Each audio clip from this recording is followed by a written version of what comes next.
Good morning बच्चों।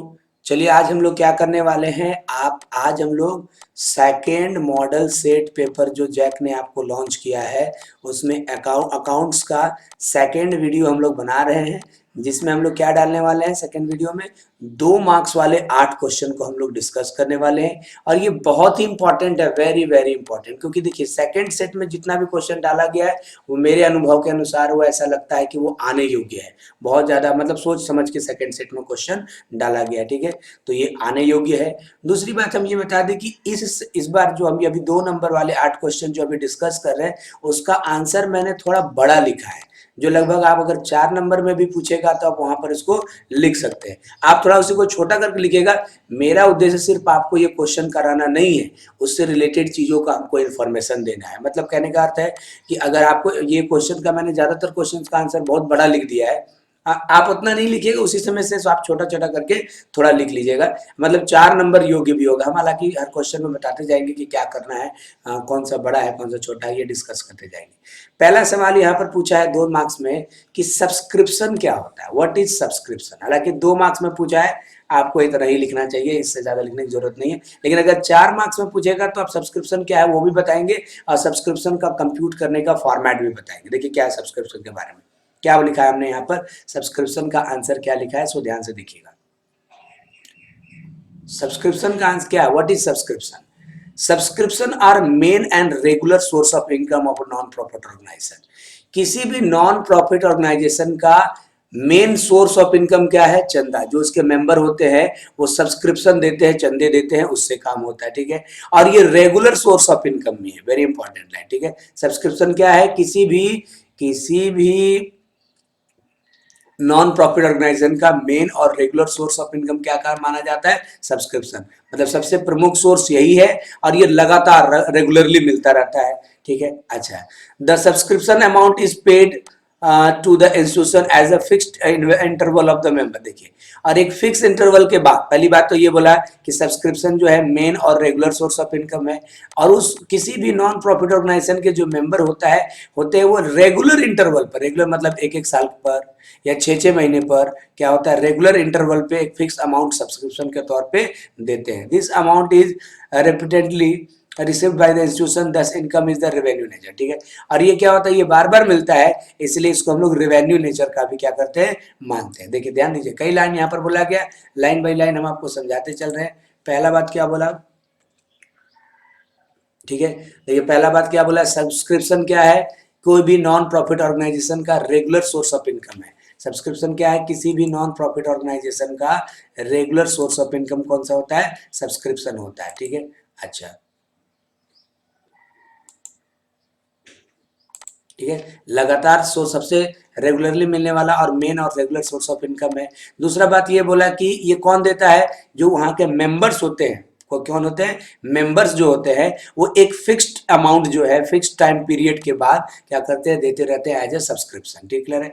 और ये चूंकि बार बार मिलता है इसलिए इसको हम लोग रेवेन्यू इन नेचर माना जाता है, ठीक है। The amount of subscription shown in the credit side of income and expenditure account. जब इनकम एंड एक्सपेंडिचर अकाउंट हम बनाते हैं तो लेफ्ट साइड में एक्सपेंडिचर होता है, मतलब डेबिट साइड में, और राइट साइड में क्या होता है, हमारा इनकम होता है। तो वहां पर हम लोग सब्सक्रिप्शन को दिखाते हैं। देखिए अभी तक क्या बताया गया, क्या है सब्सक्रिप्शन, मेन और रेगुलर सोर्स ऑफ इनकम है, किसका, नॉन प्रॉफिट ऑर्गेनाइजेशन का, है ना। कौन देता है, मेंबर जो होता है एक फिक्स टाइम इंटरवल पर देते रहते हैं सब्सक्रिप्शन का अमाउंट, ठीक है। ये चूंकि बार बार मिलता है इसलिए इसको हम लोग रेवेन्यू इन नेचर मानते हैं, ठीक है। इनकम एक्सपेंडिचर अकाउंट बनाते समय इसको हम लोग कहाँ दिखाते हैं, क्रेडिट साइड में कहिए या इनकम साइड में दिखाते हैं।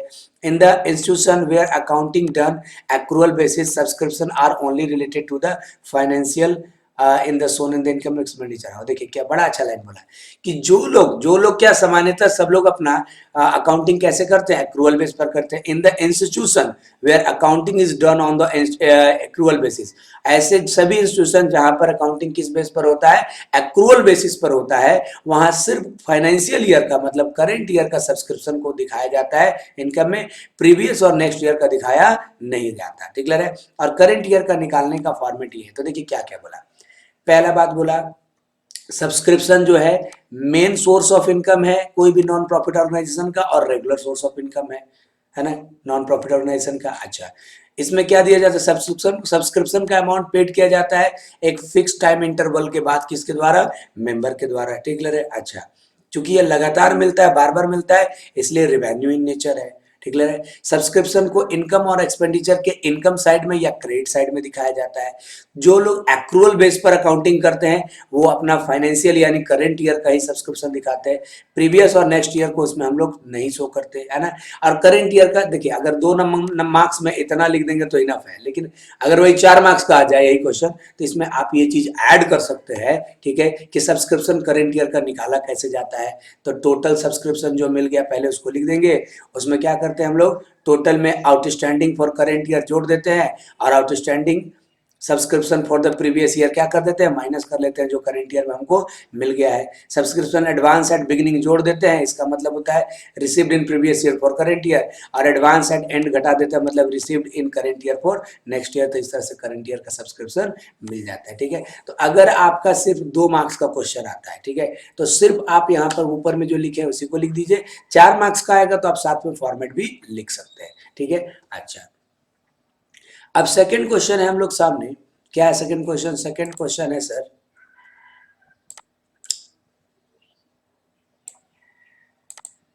कि व्हाट इज द, देखिए सेकंड में क्या पूछा गया, ध्यान सुनिएगा। सेकंड में पूछा गया what is life membership fee. Life membership फी क्या है, if the member instead giving the subscription, जब कोई भी मेंबर सब्सक्रिप्शन के अलावा, है ना, एवरी ईयर पे अ लमसम अमाउंट, सब्सक्रिप्शन तो दे ही रहा है, इसके अलावा एक ही बार कुछ फुल अमाउंट, लमसम, एक मुश्त राशि कुछ दे रहा है, ताकि वो क्लब का क्या बने, सॉरी, नॉन प्रॉफिट ऑर्गेनाइजेशन का जो है लाइफ टाइम मेंबरशिप बन जाए, तो उसको क्या बोलते हैं हम लोग, लाइफ मेंबरशिप फी। फिर से सुनिएगा, कोई भी मेंबर जो है नॉन प्रॉफिट ऑर्गेनाइजेशन को सब्सक्रिप्शन के अलावा कोई एक लमसम अमाउंट, लमसम मतलब कोई फिक्स्ड अमाउंट दे दे, है ना, ठीक है, क्लियर है, लमसम अमाउंट पे करे, है ना, ठीक है, ताकि वो उस ऑर्गेनाइजेशन का लाइफ टाइम मेंबर बन सके,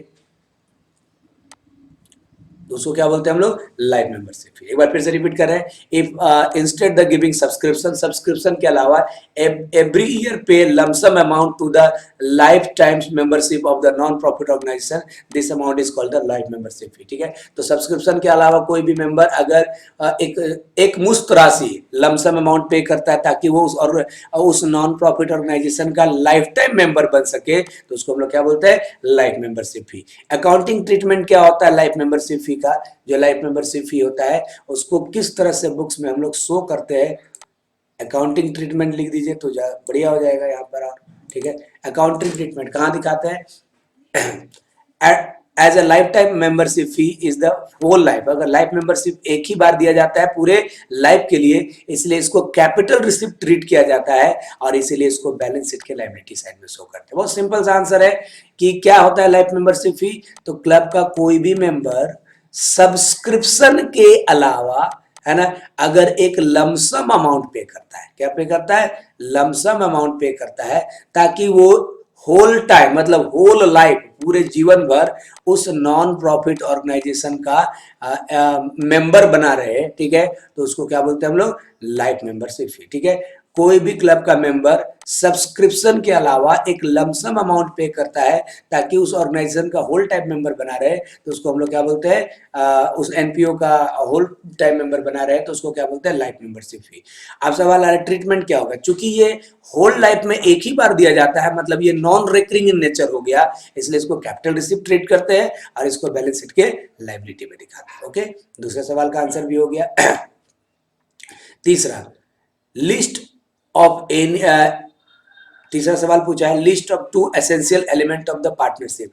पार्टनरशिप की कम से कम 2 लेसन जरूरी तत्व, पार्टनरशिप होने के लिए जो जो कम से कम 2 जरूरी चीजें बताइए, हालांकि 2 पूछा है, मैंने यहाँ 4 बता दिया है, लेकिन आप 2 ही लिखिएगा एग्जाम में अगर 2 पूछेगा तो, ठीक है। आपको देखिए, हमारा सिर्फ ये क्वेश्चन सॉल्व करना मोटिव नहीं है, हमारा मोटिव है कि इससे रिलेटेड कुछ बातें बता दे, ताकि इससे रिलेटेड क्वेश्चन भी कुछ आपसे पूछा जाए तो आपको पता चल जाए, ठीक है। तो पार्टनरशिप के आवश्यक तत्व क्या है, यानी एसेंशियल एलिमेंट होना क्या है, मतलब पार्टनरशिप के लिए क्या होना जरूरी है, ठीक है। अच्छा, सबसे बढ़िया पॉइंट तो ये है कि मस्ट बी 2 और मोर पार्टनर, पार्टनरशिप में कम से कम 2 पार्टनर होना चाहिए या 2 से अधिक होना चाहिए, पहला तो ये एसेंशियल एलिमेंट है, ठीक है। दूसरा क्या होगा कि with the object of the sharing profit, है ना, अर्निंग एंड शेयरिंग प्रॉफिट। और इस ऑर्गेनाइजेशन का मुख्य उद्देश्य क्या होना चाहिए, लाभ कमाना और पार्टनर के बीच डिस्ट्रीब्यूट करना। ठीक है, ये बिजनेस या तो कैरिड बाय द ऑल, सभी पार्टनर मिलके चलाए, या सभी की इच्छा से किसी एक के द्वारा चलाए। ठीक है, मेरी बात समझिएगा, चार है, तीन समझा दिए। पहला, पार्टनरशिप के एसेंशियल एलिमेंट्स क्या है, मिनिमम नंबर ऑफ पार्टनर 2 या 2 से अधिक होना चाहिए। ठीक है, अच्छा, ऑब्जेक्ट क्या होना चाहिए, प्रॉफिट कमाना और प्रॉफिट पार्टनर के बीच बांटना। बिजनेस को कैरी कौन करेगा, चलाएगा कौन, सभी पार्टनर या act by any of them acting for all, या तो सभी पार्टनर मिलकर उस बिजनेस को चलाएंगे या किसी एक के द्वारा सभी की इच्छा से चलाया जाएगा। बात समझिए। ठीक है, पहला क्या है, मिनिमम 2 पार्टनर होना चाहिए। दूसरा उद्देश्य क्या है, with object to, with the object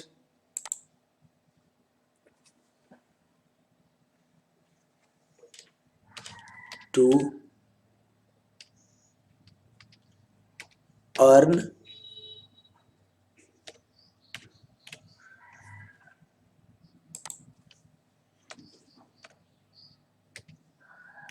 and sharing profit, है ना।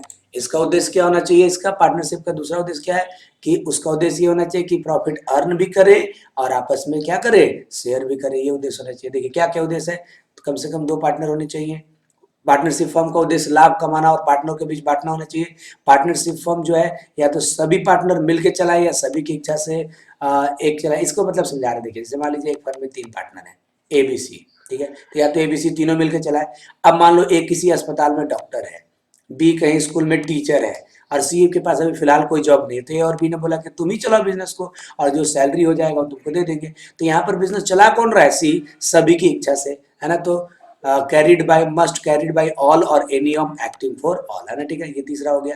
और देयर मस्ट बी कॉन्ट्रैक्ट, है ना, कॉन्ट्रैक्ट होना चाहिए हर जरूरी बातों के लिए, उनके बीच कुछ कॉन्ट्रैक्ट हो जाना चाहिए कि लाभ कैसे बांटेंगे, कैपिटल कौन कितना लगाएगा, बिजनेस का देख रेख कौन करेगा। ओरल भी कॉन्ट्रैक्ट हो सकते हैं, रिटर्न भी हो सकते हैं। तो ये जो है 4 मैंने यहाँ पर बताया है कि पार्टनरशिप के 4 एसेंशियल एलिमेंट, हालांकि यहाँ लिखना 2 ही है। ठीक है, कोई भी 2 आप लिख लीजिएगा। ठीक है, ओके। अगला सवाल है, ये बड़ा ही आसान क्वेश्चन है। XYZ जो है, XYZ are partner share profit and losses 432। कौन कौन पार्टनर है XYZ जो प्रॉफिट कैसे बांटा करते थे 432 में। अब now they decide to share further profit equally. अब वही XYZ ने डिसाइड किया कि अब हम लोग लाभ कैसे बांटेंगे, इक्वली। ठीक है, कैलकुलेट देयर सेक्रीफाइसिंग और गेनिंग रेशियो। देखिए क्वेश्चन जो जैक डाला उसमें गेमिंग लिख दिया है, लेकिन वो गेनिंग होगा। ठीक है, तो बोल रहा है कि क्या गेनिंग और निकालिए रेशियो और या सेक्रीफाइसिंग रेशियो निकालिए। पहले पार्टनर थे XYZ, प्रॉफिट बांटे थे 432 में। अब वही XYZ प्रॉफिट कैसे बांट रहे हैं 111 में, तो सेक्रीफाई गेन का रेशियो निकालना है। देखिए बहुत सिंपल सा है आंसर, देखिए कैसे बना रहे हैं। पहले हम लोग सेक्रीफाई का फॉर्मूला लगाए। सेक्रीफाई का फॉर्मूला क्या होता है, old share minus new share. ठीक है, ओल्ड क्या था 4/9, 3/9 और 2/9, यही था ओल्ड हमारा, 4/9, 3/9, 2/9। न्यू क्या है 1/3, 1/3 और 1/3, तो यहाँ पर हो गया। अब एलसीएम लीजिएगा, 9 और 3 का एलसीएम कितना हो जाएगा, 9, 9 से 9 में डिवाइड करेंगे 1 और तो ऊपर से मल्टीप्लाई करेंगे 4, 9 से 9 को 3 से डिवाइड करेंगे 3, ऊपर से मल्टीप्लाई का मतलब ये 1/9 आया, ये 0 आ गया। और इसको एलसीएम लेके घटाएंगे तो -1/9 आया। चूंकि हम सेक्रीफाई निकाल रहे थे, अगर प्लस आया तो सेक्रीफाई ही निकला, लेकिन अगर माइनस आ गया तो नाम चेंज होगा, ये क्या निकल गया, गेन, है ना। ठीक है, तो इसमें आपने देखा कि देखिए एक्स ने क्या किया, एक्स ने सर किया, एक्स ने किया सेक्रीफाई और वाई ने किया गेन, और जेड ने कुछ भी नहीं किया। जेड का कहेंगे हम लोग नॉट चेंजेज, है ना। जेड के शेयर में कोई बदलाव नहीं आया, नॉट चेंजेज। अब रेशियो नहीं निकाल सकते, इसलिए नहीं निकाल सकते कि 2 लोग गेन करता तो 2 लोग का गेन का रेशियो निकलता है गेनिंग, 2 लोग सेक्रीफाई करता तो 2 लोग के सेक्रीफाई का रेशियो निकलता है सेक्रीफाइसिंग। यहाँ एक आदमी गेन किया, एक आदमी सेक्रीफाई के लिए, इसलिए नहीं निकलेगा। ठीक है, अच्छा आगे बढ़ेंगे हम लोग। नेक्स्ट क्वेश्चन पूछा है कि give general entry to the distribution of general reserve among the partner. General reserve को पार्टनर के बीच बांटने के लिए क्या एंट्री होगा। पहली बात तो यहाँ पर क्वेश्चन में लिखना चाहिए था कि जनरल रिजर्व को बांटने के लिए entry at the time of admission पूछ रहा है कि at the time of retirement पूछ रहा है। ठीक है, क्योंकि या तो एडमिशन में बांटा जाता है रिजर्व को, या तो रिटायरमेंट में बांटा जाता है। ठीक है, तो यहाँ क्लियर नहीं किया है कि रिजर्व को कब बांटना है, इसीलिए हम लोग थोड़ा सा दोनों का ही एंट्री हम लिख दिए, ठीक है। तो जनरल रिजर्व को पार्टनर के बीच बांटने के लिए क्या एंट्री होता है, ठीक है। तो सिंपल सी बात है, general reserve account debit to partners capital, है ना, ठीक है। अब सवाल है कि ये पार्टनर्स कैपिटल में कौन सा, अगर एडमिशन है तो ओल्ड पार्टनर कैपिटल होगा, है ना, पहले से जो पार्टनर, रिटायरमेंट है तो ऑल पार्टनर कैपिटल होगा, जो रिटायर हो रहा है वो भी और जो कंटिन्यू कर रहा है वो भी। लेकिन यहाँ पर नहीं लिखा है, इसलिए हम general reserve account debit to partners capital लिख देंगे। और किसके बीच बढ़ता है, जो पहले से पार्टनर है उनके बीच ओल्ड रेशियो में, देखिए मैंने लिख ही दिया, ठीक है। This being general reserve distributed among the old partner in old ratio. लेकिन याद रखिए, अगर यही सवाल में बोल देता, मेरी बात समझिए, कि क्या जनरल एंट्री होगा जब कोई पार्टनर रिटायर हो रहा है, एट द सॉरी कोई पार्टनर एडमिशन हो रहा है, उस समय जनरल रिजर्व को बांटने के लिए क्या एंट्री होगा। पार्टनर के एडमिशन के समय जनरल एंट्री क्या होगा, रिजर्व को बांटने के लिए। तो general reserve account debit to लिखते ओल्ड पार्टनर कैपिटल अकाउंट, सिर्फ ओल्ड के बीच बढ़ता है, और कौन से रेशियो में, ओल्ड। अगर बोलता कि रिटायरमेंट के समय रिजर्व को बांटने का क्या एंट्री होता है, general reserve account debit to all partner capital account, यहाँ लिखते हैं, क्लियर है। यहाँ कुछ नहीं बोला था पार्टनर, मतलब समझ रहे हैं ना, कि जब एडमिशन होगा तो एडमिशन के समय क्या लिखेंगे हम लोग, ओल्ड पार्टनर को सिर्फ पैसा मिलता है, और रिटायरमेंट में किसको मिलता है, सभी पार्टनर को पैसा मिलता है, और सब जगह ओल्ड रेशियो में मिलता है, ठीक है, ओके, याद रखिएगा। अच्छा, ये बड़ा अच्छा सवाल पूछा है, व्हाट इज फॉरफिटेड शेयर, है ना। फॉरफिटेड शेयर क्या होता है, जब्त किया हो गया शेयर अकाउंट क्या होता है। देखिए सबसे पहली बात है, फॉरफीचर के बारे में यहाँ पूछ रहा है। देखिए नॉर्मली क्या होता है, देखिए यहाँ पर बहुत ज्यादा लंबा लिखे हैं, उतना लिखना जरूरी नहीं है, लेकिन हम आपको समझा दे रहे हैं।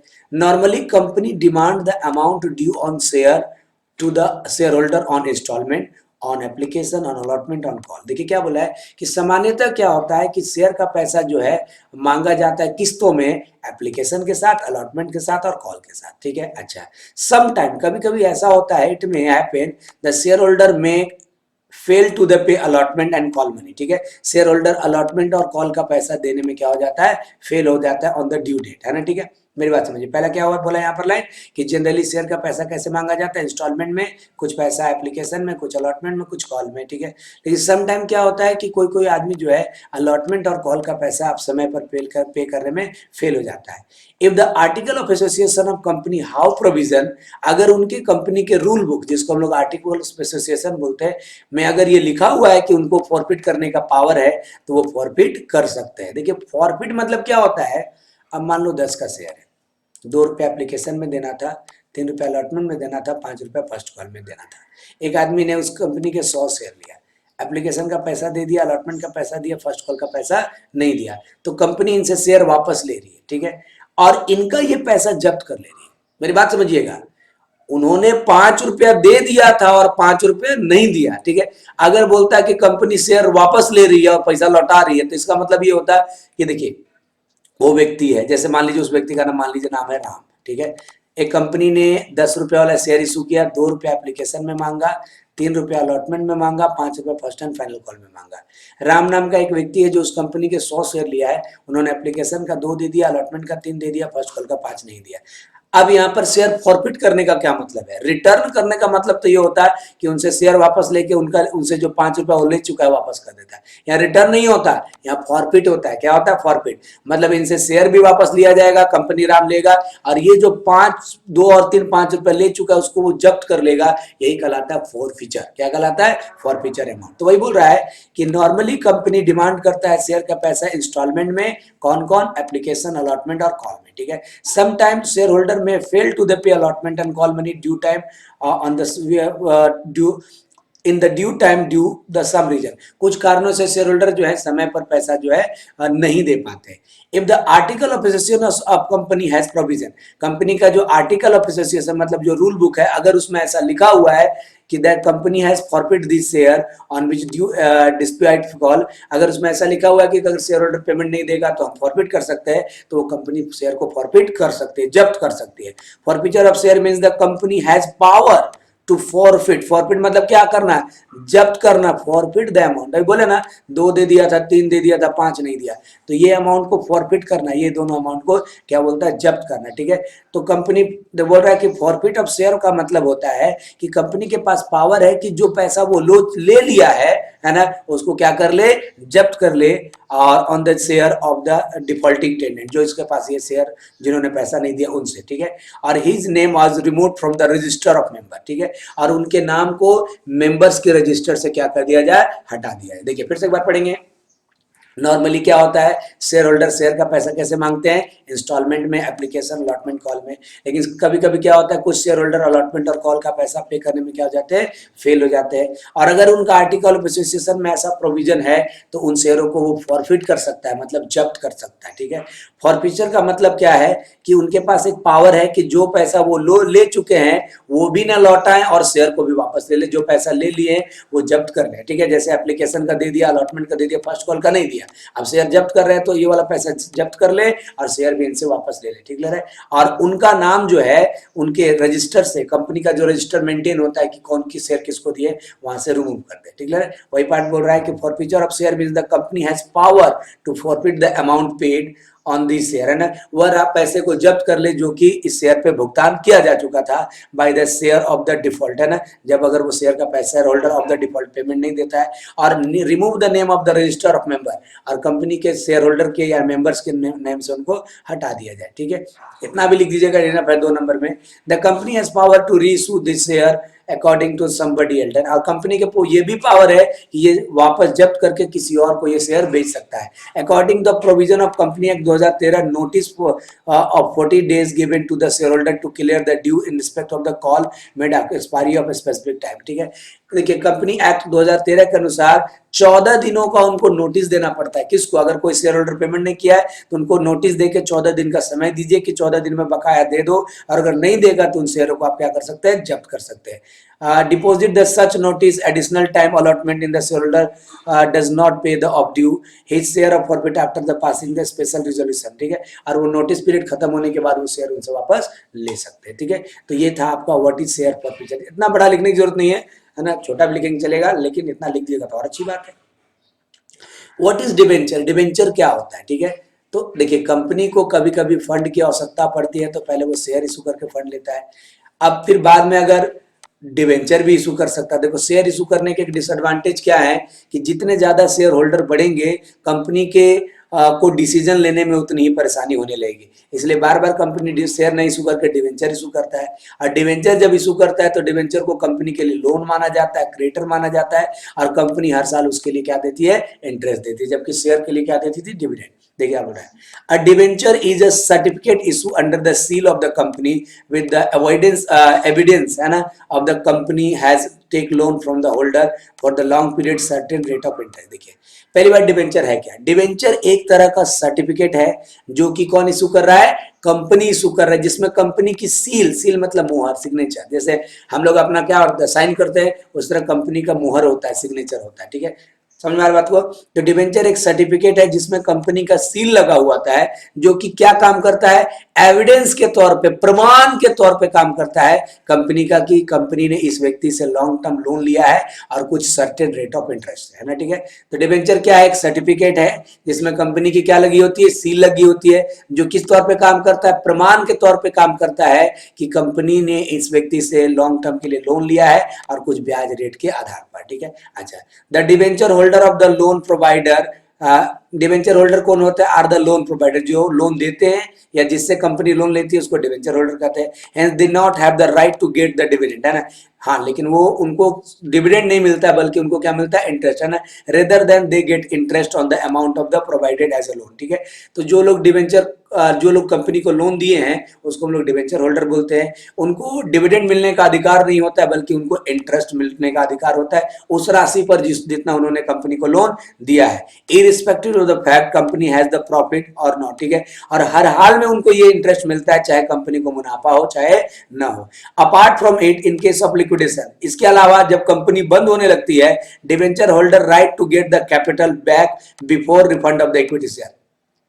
जब कंपनी बंद होने लगती है तो डिवेंचर होल्डर का पैसा पहले लौटाया जाता है शेयर होल्डर से, है ना, मतलब कंपनी पहले डिवेंचर का पैसा लौटाएगी और उसके बाद शेयर होल्डर का पैसा लौटाएगी, ये पॉइंट बोल रहा है। A part of the in case of liquidation of the company, liquidation मतलब कंपनी जब समाप्त हो रही है, the debenture holder right to get their capital before back before refund the equity share, तो डिवेंचर होल्डर को इक्विटी से पहले पेमेंट मिल जाता है। ठीक है, अच्छा, as a evidence of the long term loan, hence they shown the under the liability of balance sheet। ठीक है, और ये डिवेंचर को हम लोग कहाँ दिखाते हैं, बैलेंस शीट के लाइबिलिटी में लॉन्ग टर्म बोरोइंग हेड के अंदर में हम लोग दिखाते हैं। The debenture holder can either attend the annual general meeting, ठीक है, of the company but not has right to the vote है। हाँ, डिवेंचर होल्डर कंपनी का जो एनुअल जनरल मीटिंग है उसको अटेंड तो कर सकता है, लेकिन किसी भी निर्णय में अपना वोट करने का उसको अधिकार नहीं है ना, ठीक है, अच्छी बात है, ठीक है। उसके बाद ठीक है ना, क्लियर है, अच्छा। उसके बाद क्या है यहाँ पर अगला पॉइंट आ रहा है बच्चों कि ठीक है, अगला पॉइंट क्या है हम लोग का यहाँ पर कि what is the objective of preparing cash flow statement. Cash flow statement बनाने के क्या ऑब्जेक्टिव है, ठीक है। अच्छा, हालांकि मैंने बहुत लंबा लिख दिया है, इतना लंबा लिखने की जरूरत नहीं, आप सिर्फ पॉइंट का नाम भी लिख देंगे तो काम हो जाएगा। पहले तो बोल रहा है पहला कैश फ्लो बनाने का ऑब्जेक्टिव ये है कि measurement of the cash, cash measurement में काम आता है। Inflow of cash, outflow of cash can be measured annually which the operating activity, investing activity और financing activity, ठीक है। ऑपरेटिंग एक्टिविटी, इन्वेस्टिंग एक्टिविटी और फाइनेंसिंग एक्टिविटी से क्या कैश कितना इनफ्लो हो रहा है, मतलब कैश कितना आ रहा है और कितना कैश जा रहा है, इसका मेजरमेंट हमारा आराम से हो जाता है, ठीक है। अच्छा, जनरेटिंग द कैश इनफ्लो है ना, inflow of the cash, timing of the certain generating inflow cash can be known directly from the management of financing decision, ठीक है। अच्छा, किसी एक प्रिस्क्राइब टाइम में, एक साल में, 2 महीने में कितना कैश हमारे पास आ सकता है इसका अंदाजा लगता है, जिससे आपको फाइनेंस से रिलेटेड डिसीजन लेने में आसानी होती है। क्लासिफिकेशन ऑफ एक्टिविटी, जितने भी एक्टिविटी है उसको हम लोग क्लासिफाई कर पाते हैं। All the activity classify into the operating, investing और फाइनेंसिंग, 3 हेड में क्लासिफाई हो जाता है, जिससे आप इन और साथ में इनफ्लो और आउटफ्लो में भी क्या हो जाता है, वो क्लासिफाई हो जाता है, ठीक है। अच्छा, prediction of the future, cash flow की सहायता से भविष्य के लिए कोई प्रिडिक्शन करने में आसानी होता है। Cash flow statement no doubt forecast the future cash flow which is the management take the various financing decision since they recognizing the cash possible। देखिए, कैश फ्लो की सहायता से ऑर्गेनाइजेशन को फ्यूचर में कैश को फ्लो के बारे में अंदाजा लगाया जा सकता है और उससे वो फ्यूचर के लिए कैश का रिलेटेड कोई भी डिसीजन, फाइनेंशियल डिसीजन ले पाता है, ठीक है। अच्छा, ठीक है, असेंडिंग लिक्विडिटी और द सॉल्विंग सॉल्वेंसी पोजीशन है ना, कंपनी को अपने लिक्विडिटी की, उनके पास कितना लिक्विड एसेट है वो पता चल जाता है और कंपनी का सॉल्वेंसी पोजीशन के बारे में भी उनको जानकारी हो जाता है, ठीक है। Evaluation of future cash flow है ना, फ्यूचर में कैश का क्या क्या फ्लो हो सकता है उसके बारे में ये किया जा सकता है, जानकारी इकट्ठा किया जा सकता है। आपको 2 मार्क्स में इतना लिखने की जरूरत नहीं है, छोटा छोटा अगर ये पॉइंट लिख के एक एक लाइन भी आप लिख दिए तो इनफ है, ठीक है। तो आज का क्लास बहुत इंपॉर्टेंट था, जिसमें हम लोगों ने बहुत सारे चीज समझा। अगले क्लास जो है फिर हम आपको 4 मार्क्स वाले जितने क्वेश्चन है उसका सॉल्यूशन डाल देंगे। अच्छा लगे तो इसको शेयर कीजिएगा फ्रेंड लोगों के लिए, क्योंकि उन लोगों के लिए भी बेनिफिशियल हो, है ना, ठीक है। ओके, चलिए, थैंक यू।